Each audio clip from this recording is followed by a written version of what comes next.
Hello students, welcome to my YouTube channel ideal classes. Student, आप सभी का हमारे इस यूट्यूब चैनल फैमिली में वेलकम है, स्वागत है। स्टूडेंट, आज हम बात करेंगे सिंप्लेक्स मेथड सीरीज के 10th लेक्चर में टू फेस मेथड। तो स्टूडेंट, आज हम डिस्कस करने वाले हैं टू फेस मेथड इस लेक्चर में। दोस्तों, इस मेथड को डिस्कस करने से पहले हम यह देख लेते हैं कि हमको इस मेथड की ज़रूरत क्यों होती है। दोस्तों, इससे पहले हमने सिंप्लेक्स मेथड को डिस्कस किया है। तो मान लीजिए कि हमारे पास एक एलपीपी दिया है, एक लीनियर प्रोग्रामिंग प्रॉब्लम दिया गया है। सपोज दैट हमारे पास स्टूडेंट एक लीनियर प्रोग्रामिंग प्रॉब्लम दिया गया है और प्रॉब्लम ये है स्टूडेंट, एग्जाम्पल फर्स्ट, कि हमें सॉल्व करना है फॉलोइंग एलपीपी को। Max Z equal to 3x1 plus 4x2, subject to constant दिया गया है 4x1 plus 2x2 greater less or equal to 12, 3x1 plus x2 less or equal to 10 and x1 comma x2 greater or equal to 0। तो इसमें हमें जो है इसमें find out करना है, सिंप्लेक्स मेथड यूज़ करना है। तो क्या करेंगे, सबसे पहले इसे हम स्टैंडर्ड लीनियर प्रोग्रामिंग प्रॉब्लम में कन्वर्ट करेंगे स्टूडेंट। तो जब इसे कन्वर्ट करेंगे तो स्टैंडर्ड लीनियर प्रोग्रामिंग प्रॉब्लम, क्योंकि हम सिंप्लेक्स मेथड यूज़ करने से पहले स्टैंडर्ड लीनियर प्रोग्रामिंग प्रॉब्लम में जनरल लीनियर प्रोग्रामिंग प्रॉब्लम को कन्वर्ट करते हैं। उसके लिए क्या करते हैं स्टूडेंट कि हमारा ऑब्जेक्टिव फंक्शन मैक्स होना चाहिए, ऑलरेडी मैक्स के फॉर्म में है। तो max Z equal to 3x1 plus 3x2 हो गया। और सब्जेक्ट टू कॉन्स्टेंट स्टूडेंट, इसे हमें इक्वल के फॉर्म में कन्वर्ट करना होता है। तो यहाँ पे लेस आर इक्वल है तो सेलेक्ट वेरिएबल यूज़ करेंगे, तो हो जाएगा 4x1 plus 2x2 plus s1 equal to 12। ये आपका हो गया इक्वेशन नंबर 1। और दूसरा इक्वेशन हो जाएगा, ये भी लेस आर इक्वल है तो सिलेक्ट वेरिएबल यूज होगा स्टूडेंट, तो हो जाएगा 3x1 plus x2 plus x2 plus s2 equal to 10। Equation number second हो गया। और हमारा ऑब्जेक्टिव फंक्शन में दो सिलेक्ट वेरिएबल यूज हुए हैं, तो यहाँ पे हम 0s1 प्लस 0s2 को ऐड कर देंगे। तो ये हमारा टोटल हो गया student, standard linear programming problem में कन्वर्ट हो गया। अब हम इसका initial basic feasible solution apply निकालेंगे। उसके लिए स्टूडेंट हमें जो नॉन बेसिक सोल्यूशन होता है, वेरिएबल्स होता है, उसे जीरो लेट करते हैं, मतलब x1 और x2 को जीरो लेट करते हैं और स्लैक वेरिएबल जो नॉन बेसिक वेरिएबल ऐड करा है उसकी वैल्यू निकालते हैं। तो फर्स्ट इक्वेशन में जब x1 x2 को जीरो करेंगे तो s1 इक्वल टू 12 आ जाएगा और सेकेंड इक्वेशन से s2 इक्वल टू 10 आ जाएगा जो पॉजिटिव हैं। तो when values of non basic variables s1 s2 is positive then we use simplex method. इस कंडीशन में तो हम सिंप्लेक्स मेथड आराम से यूज़ कर लेंगे, इसमें ड्यूअल फेस की मेथड की ज़रूरत नहीं पड़ेगी। लेकिन स्टूडेंट, आइए हम एक दूसरा एग्जांपल देखते हैं कि अगर ऐसा नहीं होता है तो क्या करेंगे। तो एक नेक्स्ट एग्जांपल देखते हैं स्टूडेंट, आइए देखते हैं। अगला एग्जांपल आपके सामने दिया गया है, problem number example number 2 given here कि मैक्स जेड इक्वल टू दिया गया -2x1 प्लस x2 और सब्जेक्ट टू कांस्टेंट दिया गया 3x1 plus 2x2 equal to 3। Next subject to constant 2x1 plus 4x2 greater or equal to 6 and next है x1 plus 2x2 less or equal to 6 and x1 comma x2 greater or equal to 0। सबसे पहले इसे हम standard linear programming problem में convert करेंगे student. आइए convert करते हैं। तो क्या हो जाएगा, स्टैंडर्ड लीनियर प्रोग्रामिंग प्रॉब्लम में कन्वर्ट करने के लिए हमारा ऑब्जेक्टिव फंक्शन मैक्स जेड होना चाहिए। ऑलरेडी मैक्स जेड में है प्रॉब्लम में, तो इसमें कोई चेंज नहीं करेंगे। Max Z equal to -2x1 plus x2, subject to constant को इक्वल के फॉर्म में चेंज करेंगे, पहले से इक्वल के फॉर्म में है तो 3x1 plus x2 equal to 3 हो जाएगा। और दूसरा ग्रेटर आर इक्वल है तो इसमें हम क्या करेंगे, इसमें हम ग्रेटर आर इक्वल में सरप्लस वेरिएबल को माइनस करते हैं तो 4, तो क्या हो जाएगा हमारा स्टूडेंट, यहाँ पे हो जाएगा सेकंड आपका हो जाएगा 2x1 plus 4x2 minus s1 equal to 6 and third हो जाएगा x1 प्लस 2x2 यहाँ पे लेस आर इक्वल है सेलेक्ट वेरिएबल s2 ऐड करेंगे इक्वल टू 6। ठीक है स्टूडेंट। अब इसमें देखिए स्टूडेंट यहाँ पे देखो हमारे पास 3 इक्वेशंस हैं, इसका मतलब हमें कम से कम 3 बेसिक वेरिएबल चाहिए था, जो हमारे पास सिर्फ 2 बेसिक वेरिएबल मिला है s1 और s2। और अगर जब इनिशियल बेसिक फिजिबल सोल्यूशन निकालेंगे x1 और x2 को जीरो करेंगे स्टूडेंट, तो यहाँ पे x1 इक्वल टू -6 आ जाएगा और s2 इक्वल टू +6 आ जाएगा। और यहाँ पे देखो एक निगेटिव s1 की वैल्यू निगेटिव में है। s1 की वैल्यू क्या है स्टूडेंट, निगेटिव फॉर्म में दिया गया है। ठीक है स्टूडेंट, तो अब यहाँ पे देखिए बहुत ध्यान से स्टूडेंट, जो हमारा 3 इक्वेशन कन्वर्ट हुआ, पहला इक्वेशन कन्वर्ट हुआ x1 plus x2 equal to 3, दूसरा 2x1 प्लस 4x2, यहाँ पे ग्रेटर आर इक्वल था तो सरप्लस वेरिएबल को माइनस किया तो माइनस s1 इक्वल टू 6 आ गया, और थर्ड इक्वेशन से x1 प्लस 2x2 यहाँ पे सेलेक्ट वेरिएबल ऐड करा s2 equal to 6।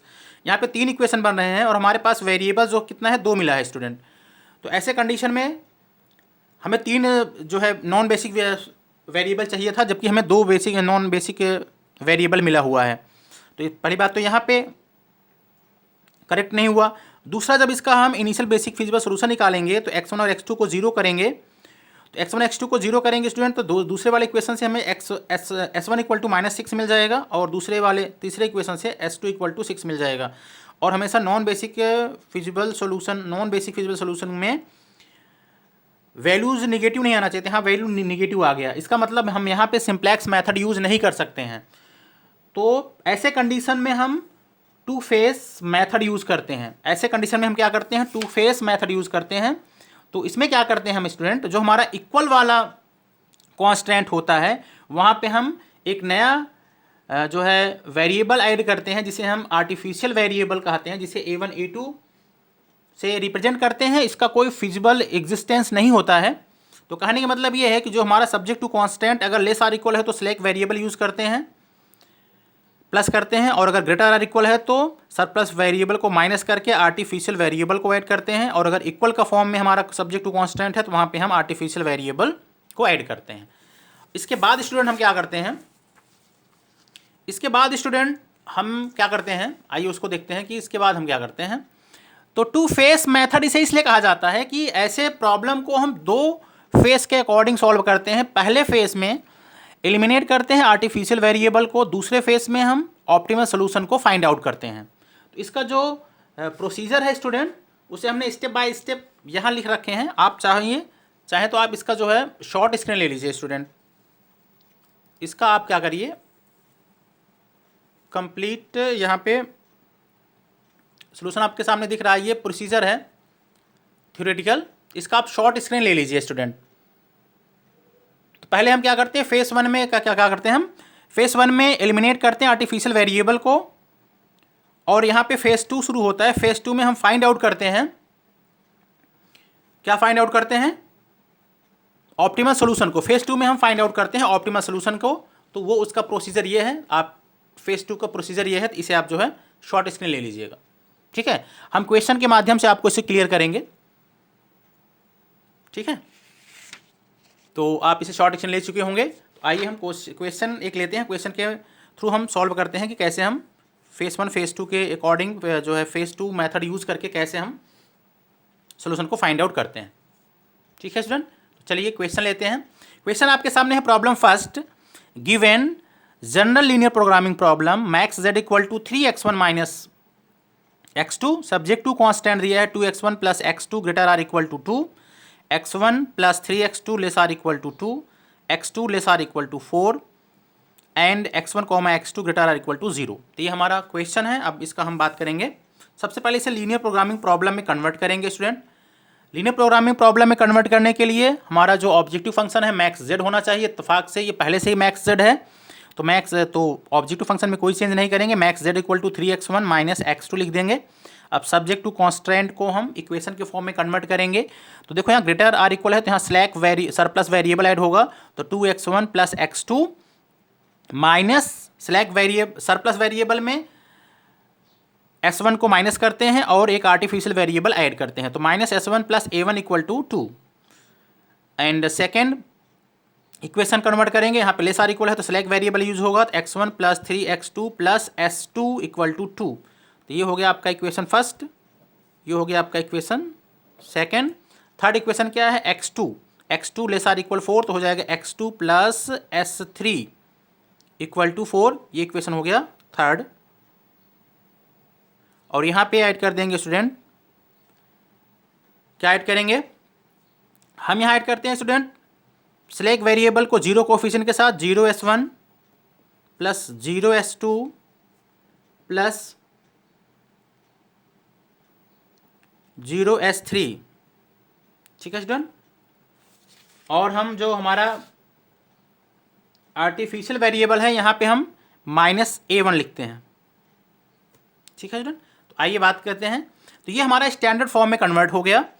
And where x1, x2, x1, x1, x2, s1, s2, a1 greater or equal to 0। अब इसे हम एक्सिलरी इक्वेशन में कन्वर्ट करते हैं। किस में कन्वर्ट करते हैं स्टूडेंट? एक्सिलरी इक्वेशन में कन्वर्ट करेंगे। कैसे करेंगे आइए उसको ध्यान से देखते हैं। एक्सिलरी इक्वेशन में कन्वर्ट करने के लिए हम यहां लिखेंगे student max Z star equal to, max Z star equal to, हम सारे वेरिएबल्स को जो नॉन बेसिक वेरिएबल है और बेसिक वेरिएबल है उसे 0 के साथ लिखते हैं। देखो यहाँ पे 3x1 था तो इसके कोफिशिएंट 0 के साथ, तो 0x1 प्लस -x2 था तो इसको minus plus 0x2 plus 0s1 plus 0s2 plus 0s3 और माइनस ए, और जो आर्टिफिशियल वेरिएबल है उसे हम -a1 लिखते हैं और बाकी सारे को 0 के साथ लिखते हैं। इसे -1 कोफिशिएंट के साथ लिखते हैं मैक्स जेड में। जब एक्सिलरी लीनियर प्रोग्रामिंग प्रॉब्लम में हम कन्वर्ट करते हैं स्टैंडर्ड लीनियर प्रोग्रामिंग प्रॉब्लम को, और हम सब्जेक्ट टू कांस्टेंट को सेम टू सेम कॉपी कर लेंगे।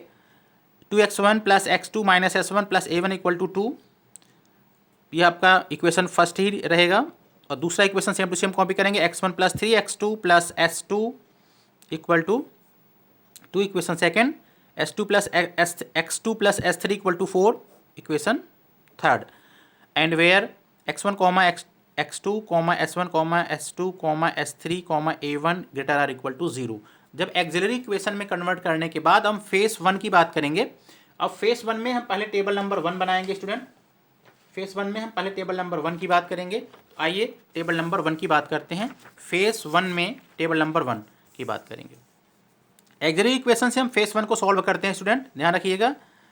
अभी तक जो सिंप्लेक्स मेथड का प्रोसेस था थोड़ा सा इसमें डिफरेंट है, तो आइए इसमें देखते हैं कि क्या इसमें डिफरेंट है, उसी को हम यहाँ देखेंगे। ठीक है स्टूडेंट, चलिए अब हम बात करते हैं फेस 1 का। फेस 1 टेबल नंबर 1 में पहले कॉलम में सीजे लिखेंगे, दूसरे कॉलम बेसिक वेरिएबल, तीसरे कॉलम एक्स बी, ऊपर सीजे। यहाँ पे जो भी हमारा जो ऑब्जेक्टिव फंक्शन में यूज हुआ है x1, x2, s1, s2, s3, a1 और इसके कोफिशिएंट 0 0 0 0 0 -1। यहाँ फेस 1 में हमारा जो टारगेट होता है वो होता है एलिमिनेट करना आर्टिफिशियल वेरिएबल को। तो पहले इक्वेशन से देखो, बेसिक वेरिएबल में स्टूडेंट पहले इक्वेशन से देखो 2 वेरिएबल यहाँ पे सिलेक्ट वेरिएबल है और आर्टिफिशियल वेरिएबल है, तो इसमें सिर्फ एक ही वेरिएबल लेते हैं आर्टिफिशियल, तो आर्टिफिशियल a1 ले लिया। दूसरे से सिलेक्ट वेरिएबल s2 लिया जाएगा, तीसरे इक्वेशन से सिलेक्ट वेरिएबल s3 लिया जाएगा और कोफिशिएंट इसका है s2 का 0 है, s3 का 0 है, a1 का -1 है, तो -1 0 0 लिख दिया। अब राइट साइड का जो हमारा इक्वेशन का कांस्टेंट था 2 2 4, तो यहाँ एक्स बी में लिख दिया 2 2 4। पहले इक्वेशन से हम पहला रो फिल करेंगे 2 1, तो लिख दिया 2 1, s1 का कोफिशिएंट -1 है तो -1 लिख दिया, s2 s3 है नहीं तो 0 0 लिख दिया, a1 +1 है तो +1 लिख दिया। सेकंड इक्वेशन से x1 का 1 है कोफिशिएंट, x2 का 3 है कोफिशिएंट, x3 नहीं है तो 0, s1 नहीं है तो 0, s1 नहीं है तो 0 और s2 का कोफिशिएंट 1 है और s3 और a1 नहीं है तो 0 0 लिख दिया। इक्वेशन थर्ड से थर्ड रो फिल करेंगे, x1 नहीं है तो x1 के नीचे 0, x2 का कोफिशिएंट 1 है, s1 s2 नहीं है 0 0, s3 है कोफिशिएंट 1 है, a1 नहीं है तो यहाँ पे 0। अब निकालेंगे delta star J. Delta star J का वैल्यू निकालने का फार्मूला होता है CJ multiplied by X B. तो ये 0 का मल्टीप्लाई करने से 0 हो जाएगा, तो 0 वाले रो को मल्टीप्लाई नहीं करेंगे, हम सिर्फ नॉन जीरो वालों को मल्टीप्लाई करके नीचे लिखते जाएंगे। तो -1 का 2 में मल्टीप्लाई करेंगे -2 हो जाएगा, -1 का 2 में मल्टीप्लाई करेंगे -2 हो जाएगा, -2 का 1 में करेंगे तो -1 हो जाएगा, -1 का -1 में मल्टीप्लाई करेंगे 1 हो जाएगा, -1 का 0 में करेंगे 0 हो जाएगा, -1 का 0 में करेंगे मल्टीप्लाई 0 हो जाएगा, -1 का 1 में मल्टीप्लाई करेंगे तो -1 हो जाएगा। डेल्टा जे निकालना है, डेल्टा जे का फार्मूला होता है ZJ माइनस CJ, तो -2 -0 तो -2 आ जाएगा, -1 -0 -1 आ जाएगा, 1 -0 1 आ जाएगा, 0 -0 0 आ जाएगा, 0 -0 0 आ जाएगा, -1 माइनस ऑफ -1 तो 0 आ जाएगा। अब इसमें जो डेल्टा जे पॉजिटिव होना चाहिए, डेल्टा जे की वैल्यू यहाँ 2 निगेटिव है, तो निगेटिव वाले में मैक्स डिजिट 2 है तो 2 से हम इन करेंगे और ये हो जाएगा हमारा की कॉलम या इनकमिंग वेक्टर हो जाएगा। कहने का मतलब है कि अगले टेबल में x1 क्या करेगा, इन करेगा। अब हमें रेशियो निकालना है, रेशियो का फॉर्मूला आप जानते हैं, XB डिवाइड बाई की कॉलम होता है तो 2 डिवाइड बाई 2 1 हो जाएगा, 2 डिवाइड बाई 1 2 हो जाएगा। 0 और निगेटिव वाले रो को हम रेशियो नहीं फाइंड करते हैं, डैश कर दिया। इन दोनों में मिनिमम कौन सा है 1, 1 से आउट होंगे तो ये हमारा रो आउट गोइंग वेक्टर हो जाएगा स्टूडेंट। ये वाला रो हमारा क्या हो जाएगा, आउट गोइंग वेक्टर हो जाएगा। कहने का मतलब अगले स्टेप में हमारा A1 आउट हो जाएगा, आर्टिफिशियल वेरिएबल अगले टेबल में आउट हो जाएगा। तो आइए टेबल नंबर 2 की बात करते हैं।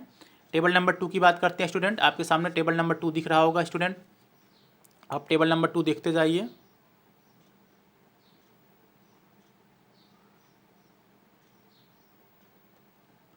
टेबल नंबर 2 की बात करेंगे स्टूडेंट, आइए देखते हैं टेबल नंबर 2।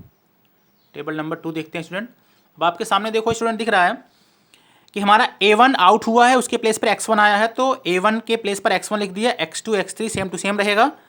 और यहाँ पे आपका सीजे X1 का भी 0 है, S1 का भी 0 है, S3 का भी 0 है, तो हमने 0 0 0 लिख दिया। अब सबसे पहले स्टूडेंट हमें क्या फिल करना है, जो आउट गोइंग वेक्टर को फिल करना है।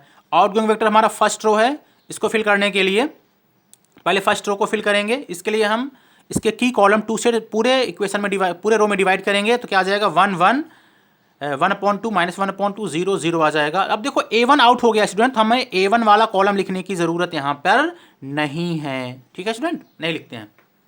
चलिए अब हमें R2 और R3 फाइंड आउट करना है स्टूडेंट। चाहिए R2 और R3 को फाइंड करेंगे। R2 और R3 फाइंड करने का जो रूल होता है स्टूडेंट, वो होता है R2 tends to R2 minus previous table number 1 का R2 का की कॉलम का कोफिशिएंट क्या है 1, तो -1 यहाँ लिखते नहीं है स्टूडेंट, इनटू जो हमारा करंट टेबल नंबर 2 का जो R1 की वैल्यू है, तो R1 न्यू। तो पहले R2 कॉपी कर लेंगे स्टूडेंट, 2 1 3 0 1 0 0, तो 2 1 3 0 1 0। अब हमें R1 में 1 से मल्टीप्लाई, मतलब कोई चेंज नहीं होगा, न्यू टेबल के R1 में 1 से मल्टीप्लाई करके लिखेंगे, तो 1 1 हाफ -हाफ 0 0। चूँकि माइनस है तो हमें माइनस करना, 2 में 1 को माइनस करेंगे 1 आ जाएगा, 1 में 1 को माइनस करेंगे 0 आ जाएगा, 3 में -हाफ को माइनस करेंगे तो 5/2 आएगा, 0 में माइनस करेंगे -1 को तो माइनस प्लस हो जाएगा, तो हाफ आ जाएगा, 1 में 0 माइनस करेंगे 1 आएगा, 0 में 0 माइनस करेंगे 0 आ जाएगा। तो हमारा R2 हो गया 1 0 5/2 1/2 1 0, ठीक है। अब हम बात करेंगे R3 का। R3 टेंस टू हो जाएगा R3 tense to R3 minus, अब देखो प्रीवियस वाले टेबल में R3 का की कॉलम की वैल्यू क्या है 0, तो 0 इंटू R1, तो R1 में 0 से मल्टीप्लाई करके इसमें माइनस करेंगे तो R3 में कोई चेंज नहीं होगा स्टूडेंट। तो हमारा R3 same to same copy हो जाएगा 4 0 1 0 0 1 0, तो हम सेम टू सेम कॉपी कर लेंगे स्टूडेंट 4 0 1 0 0 1। अब हमें निकालना है डेल्टा जे स्टार, क्या होता है CJ मल्टीप्लाइड बाई XB, तो सारा इसमें CJ की वैल्यू 0 है, तो 0 का मल्टीप्लाई करके ऐड करेंगे, सब 0 आ जाएगा, ये भी 0 आ जाएगा, ये भी 0 आ जाएगा, ये भी 0 आ जाएगा, तो ऑल वैल्यू 0 आ जाएंगी। तो हमें निकालना है डेल्टा जे निकालना है स्टूडेंट। डेल्टा जे निकालने के लिए क्या करेंगे हम, ZJ माइनस CJ होता है, तो 0 - 0 0 आ जाएगा, 0 - 0 0 आ जाएगा, 0 - 0 0 आ जाएगा, 0 - 0 0 आ जाएगा, 0 - 0 0 आ जाएगा। तो स्टूडेंट यहाँ हमें ये देखना है, अब यहाँ पे चूंकि all delta J greater or equal to 0 है, ठीक है, एंड मैक्स जेड स्टार भी 0 है, या कह सकते हैं जेड स्टार जे भी 0 है, तो और यहाँ पे कोई भी आर्टिफिशियल वेक्टर इसमें अपीयर नहीं है, तो इसका मतलब हमारा फर्स्ट फेस कंप्लीट हो गया। अब हम सेकंड फेस में प्रोसीड कर सकते हैं, तो ऐसे कंडीशन में हम क्या करेंगे, सेकंड स्टेप को प्रोसीड करेंगे, ठीक है स्टूडेंट। तो आइए हम सेकंड फेस में चलते हैं। फेस सेकंड का टेबल नंबर 1 बनाएंगे, फेस सेकंड का टेबल नंबर 1 बनाएंगे स्टूडेंट, ठीक है, जो आपको दिख रहा होगा शायद, हाँ दिख रहा है, ठीक है, टेबल नंबर 1 बनाएंगे फेस सेकंड का। अब यहाँ थोड़ा सा आपको ध्यान रखना है स्टूडेंट, थोड़ा सा ही आपको ध्यान रखना, ज़्यादा ध्यान रखने की जरूरत नहीं है।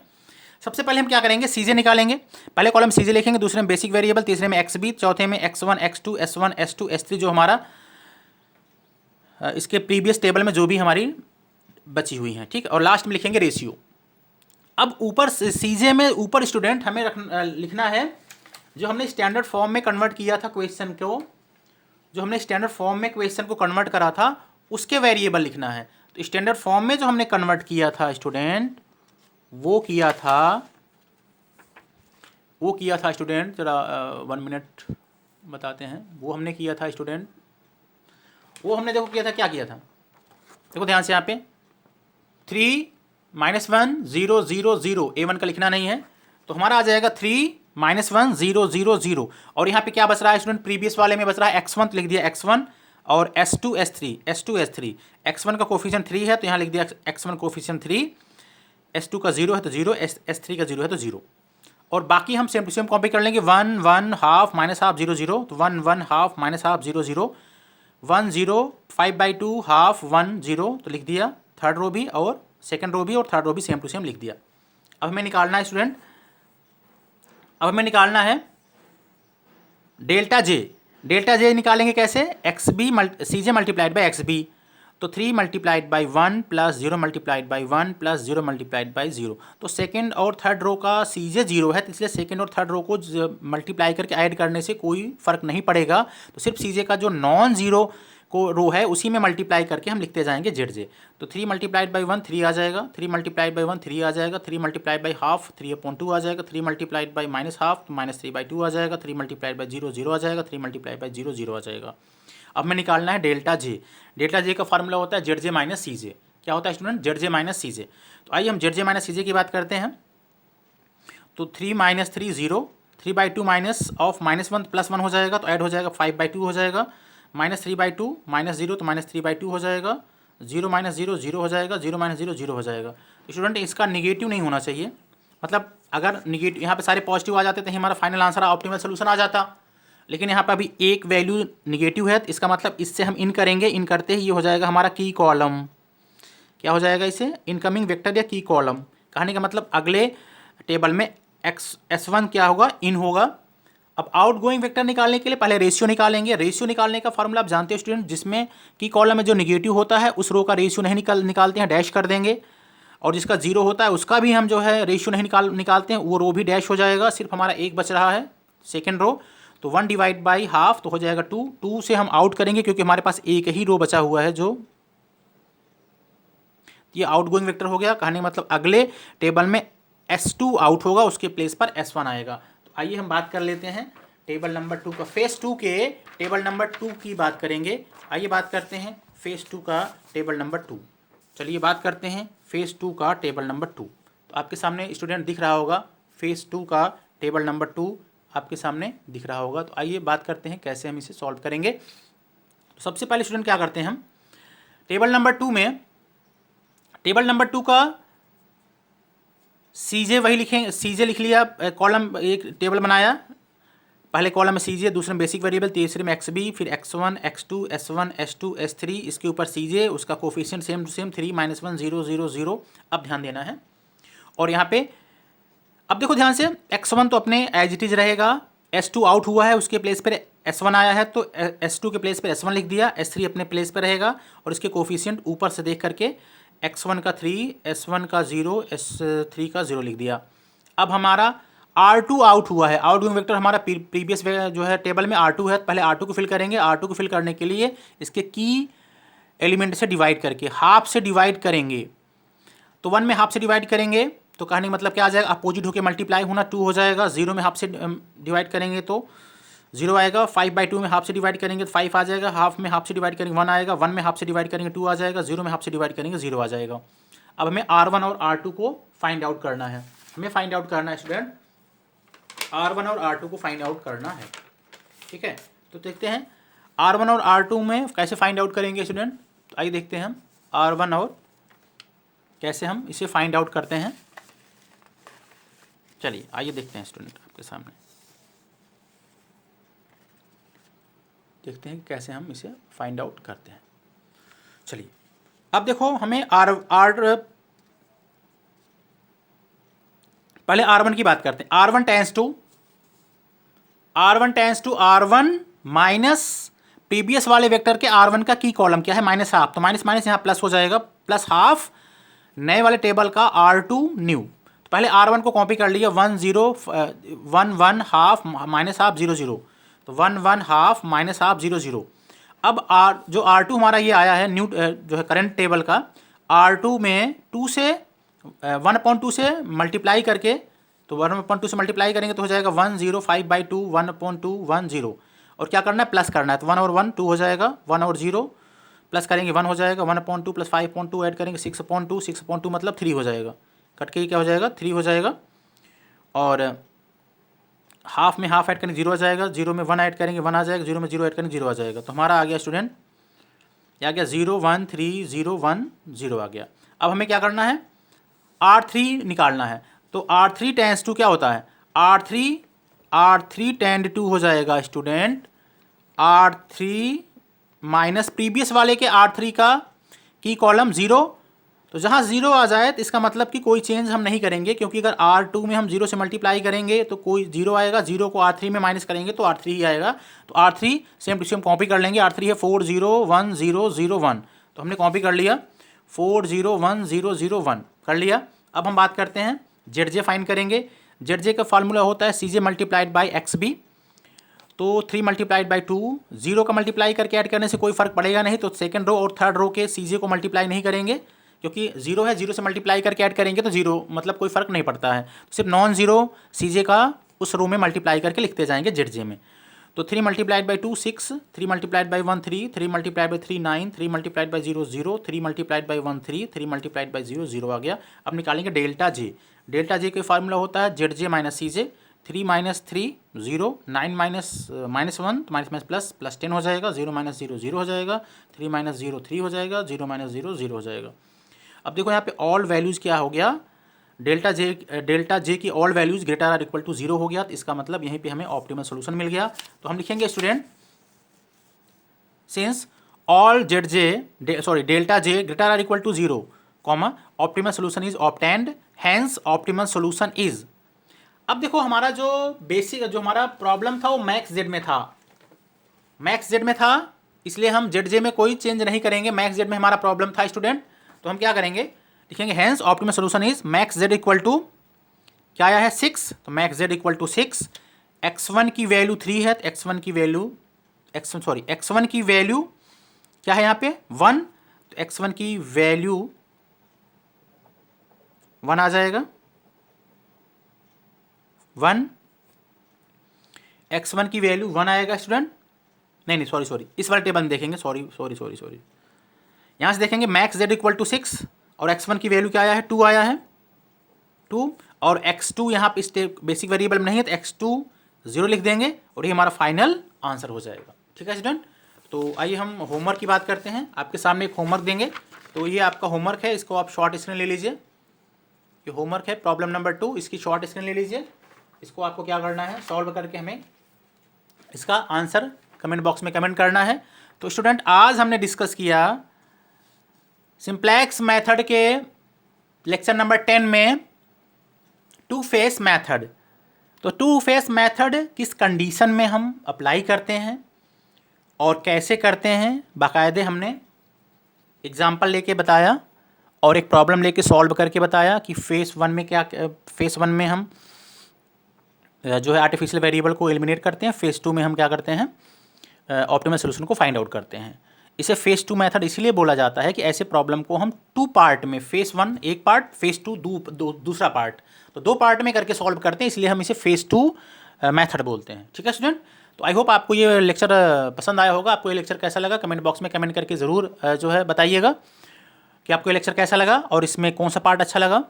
और अगर आप हमारे चैनल पर नए हो तो आप हमारे चैनल को सब्सक्राइब करिए और बेल आइकन को प्रेस करना ना भूलिए, ताकि आपका हर वीडियो का नोटिफिकेशन सबसे पहले आपको मिले। ठीक है स्टूडेंट, और हमारे इस लेक्चर को ज़्यादा से ज़्यादा आप शेयर करिए, सब्सक्राइब करिए स्टूडेंट, ताकि हर स्टूडेंट को इसका बेनिफिट मिल सके। ठीक है स्टूडेंट, तो टेक केयर, अपना ख्याल रखिए, बाय बाय, थैंक यू।